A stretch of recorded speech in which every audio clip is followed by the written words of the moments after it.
നമ്മൾ എന്തിനാണ് വെറുതെ എപ്പോഴും ഇങ്ങനെ ഫോൺ നോക്കുന്നത്? നിങ്ങളിപ്പോൾ ഈ വീഡിയോ കണ്ടുകൊണ്ടിരിക്കുകയാണ്. ഇതിന് തൊട്ട് മുൻപ് നിങ്ങൾ എന്താ ചെയ്തത്? ഫോൺ വെറുതെ ഒന്ന് എടുത്തു, മെസ്സേജസ് എന്തെങ്കിലും വന്നിട്ടുണ്ടോ നോക്കി, ആരെങ്കിലും വിളിച്ചിട്ടുണ്ടോ നോക്കി.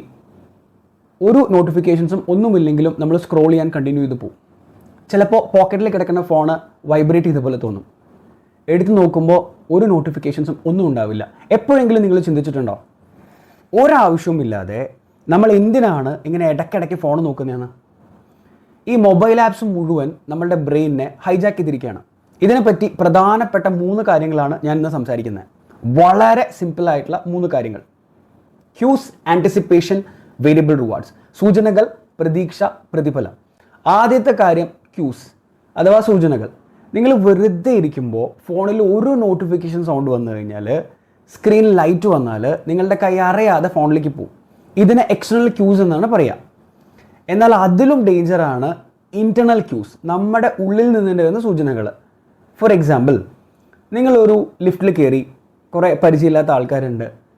അപ്പോൾ അവരുമായിട്ട് പരസ്പരം മിണ്ടാതെ നിൽക്കുന്ന ഒരു ബുദ്ധിമുട്ട് ഒഴിവാക്കാൻ വേണ്ടി നമ്മൾ ജസ്റ്റ് ഫോൺ എടുത്ത് നോക്കും.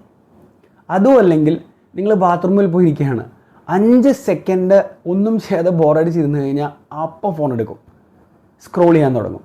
അവിടെ ആ ബോറടിയാണ് നിങ്ങളെ കൊണ്ട് ഫോൺ എടുപ്പിക്കുന്നത്. രണ്ടാമത്തെ കാര്യം പ്രതീക്ഷയാണ് അഥവാ ആൻറ്റിസിപ്പേഷൻ. നമുക്ക് സന്തോഷം തരുന്ന കാര്യങ്ങൾ ചെയ്യുമ്പോൾ ബ്രെയിനിൽ ഉണ്ടാകുന്ന ഒരു കെമിക്കലാണ് ഡോപ്പമീൻ. പക്ഷേ ഇവിടുത്തെ ഒരു ട്വിസ്റ്റ് എന്താണെന്നുണ്ടെങ്കിൽ, ഫോൺ എടുത്ത് നോക്കുമ്പോൾ നമുക്ക് കിട്ടുന്ന സന്തോഷത്തെക്കാൾ കൂടുതൽ ഡോപ്പമീനാണ് നമ്മളുടെ ബ്രെയിനകത്ത് ഫോൺ എടുത്ത് നോക്കുന്നതിന് തൊട്ട് മുൻപുള്ള സമയത്ത് കിട്ടുന്നത്. ആരുടെയെങ്കിലും മെസ്സേജ് വന്നിട്ടുണ്ടാവും, ഇട്ട ഫോട്ടോയ്ക്ക് എത്ര ലൈക്ക് കിട്ടിയിട്ടുണ്ടാവും എന്നുള്ള ആ ഒരു ആകാംക്ഷ ഉണ്ടല്ലോ, അതാണ് ശരിക്കും ഈ ഡോപ്പമീൻ ഉണ്ടാക്കുന്നത്. നിങ്ങൾ വാട്സാപ്പും ഇൻസ്റ്റഗ്രാമും തുറക്കുന്നതിന് മുമ്പുള്ള ആ 1 സെക്കൻഡ്, അതാണ് നമ്മളെ വീണ്ടും വീണ്ടും ഫോൺ എടുക്കാൻ പ്രേരിപ്പിക്കുന്നത്. Got it? ഇനി മൂന്നാമത്തെ കാര്യം, ഏറ്റവും അപകടം പിടിച്ച കാര്യം, വേരിയബിൾ റിവാർഡ്സ്. ഇത് ശരിക്കും ഒരു ചൂതാട്ടം പോലെയാണ്, അല്ലെങ്കിൽ ഒരു കസിനോയിൽ പോയി നമ്മൾ കളിക്കുന്ന പോലെയാണ്. നിങ്ങൾ ഓരോ തവണ ഫോൺ എടുത്ത് നോക്കുമ്പോഴും നിങ്ങൾക്ക് കിട്ടുന്ന റിവാർഡ് അല്ലെങ്കിൽ നല്ല കാര്യങ്ങളാവണമെന്നില്ല. ചിലപ്പോൾ ആമസോണിൻ്റെ എന്തെങ്കിലും ഓഫറോ, അല്ലെങ്കിൽ ഒരു ഗുഡ് മോർണിംഗ് മെസ്സേജ് ഏതെങ്കിലും ഗ്രൂപ്പിൽ വന്നതോ, അതും അല്ലെങ്കിൽ ആരും മെസ്സേജ് അയച്ചിട്ടുണ്ടാവില്ല.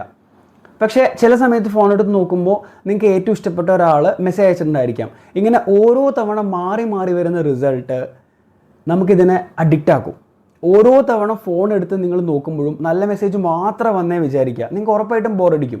എപ്പോഴെങ്കിലും മാത്രം കിട്ടുന്ന ആ നല്ല കാര്യങ്ങൾ കാണാൻ വേണ്ടി ഒരു പ്രതീക്ഷ വരും. നമ്മൾ ഇടയ്ക്കിടയ്ക്ക് ഫോൺ സ്ക്രോൾ ചെയ്തുകൊണ്ടേയിരിക്കും.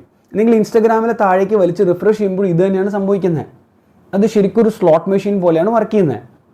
എങ്ങനെയെന്ന് പുറത്തു വരാം? Very simple. ഈ സൈക്കിള് നമ്മൾ ബ്രേക്ക് ചെയ്യണം. ഒന്നാമത്തെ കാര്യം, ആവശ്യമില്ലാത്ത സകല നോട്ടിഫിക്കേഷൻസും ഓഫ് ചെയ്ത് വയ്ക്കുക. നിങ്ങൾക്ക് ആവശ്യമുള്ളപ്പോൾ മാത്രം നിങ്ങൾ ഫോൺ എടുത്താൽ മതി. That's the first point.